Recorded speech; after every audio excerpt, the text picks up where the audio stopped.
Okay, on one occasion we were tracking a very big rhino bull in the savannah thickets, and it was looking out all the acacia trees that it could find around the edges of the thickets and eating them, and then carrying on through an open space into another section of thicket and again looking for more food to eat. And we came out of this thicket at one stage, and right in front of us we saw this rhino standing eating acacia branches. So I sneaked in with a dart gun to go and dart it. I got up behind it. It had been walking away from us, so I was able to get quite close without skitting it, getting it to run away. And I fired a dart at it, but there was a twig in the way, and I thought that maybe the dart would go over the top into the rhino's higher rump. So I didn't have to worry too much about the twig. I could just elevate the shot a bit.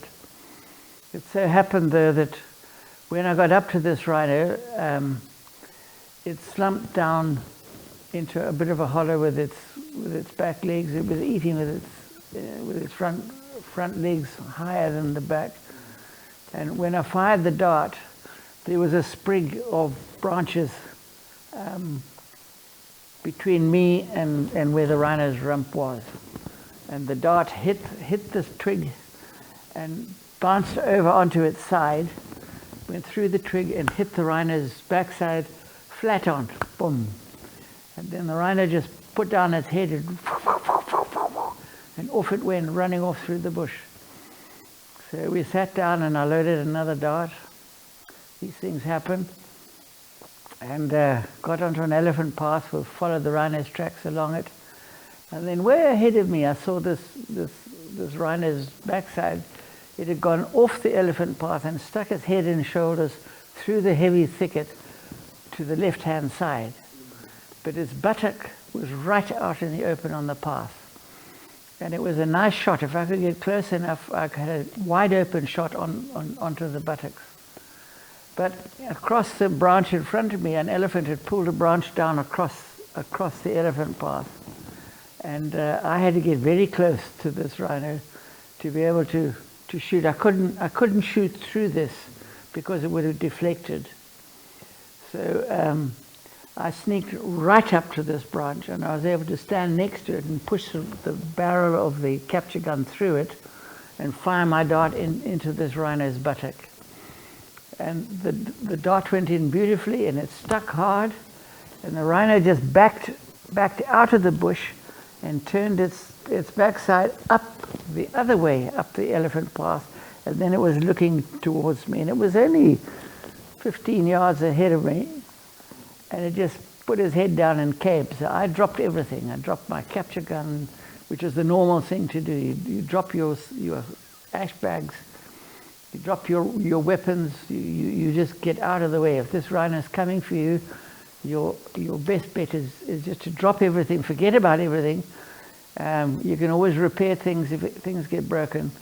And this rhino was at me full bore. I turned around and ran off, and I felt right behind me, I felt the ground shaking, boom, boom, boom, where his feet were hitting the ground. And as I was going up towards it, I noticed a big branch where the elephants had pulled down a big mopani branch. And I thought, well, if I can get this far from the rhino, I'll be able to shoot up the branch.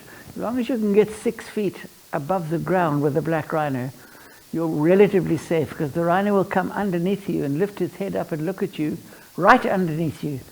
But it won't try to climb the branch, and it doesn't. Black rhinos don't try and push the tree over like an elephant would.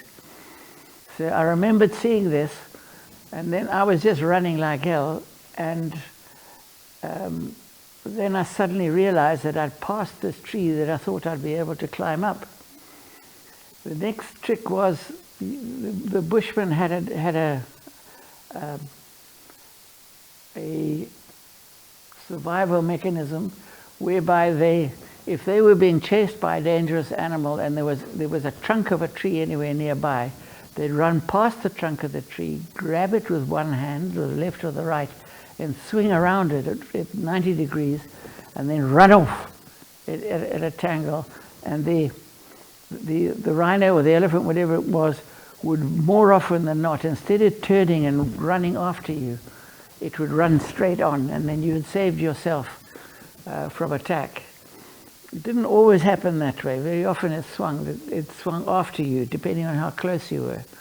On this occasion was one of those, and I swung to the left, and I was running flat out, and this rhino, when I turned left, the rhino, instead of just trying to follow me, I had actually misjudged where the rhino was in reference to where I was running on the path.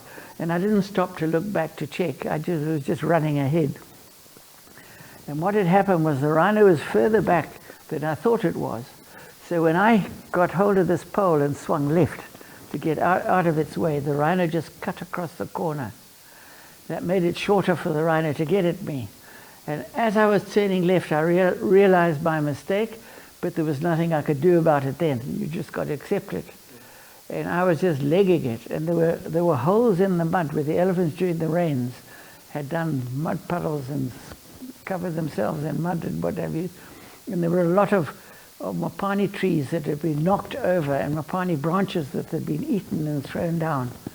And I just ran flat out as fast as I could go, and this rhino cut across, and it was right behind me. I mean, when I was looking down, its horns were right behind my feet. And I then, there was a mapani tree branch lying down. It had a fork in it.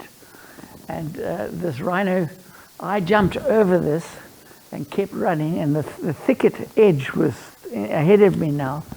But this rhino was right on my tail, and I could almost feel the horn sinking into me. It was so real.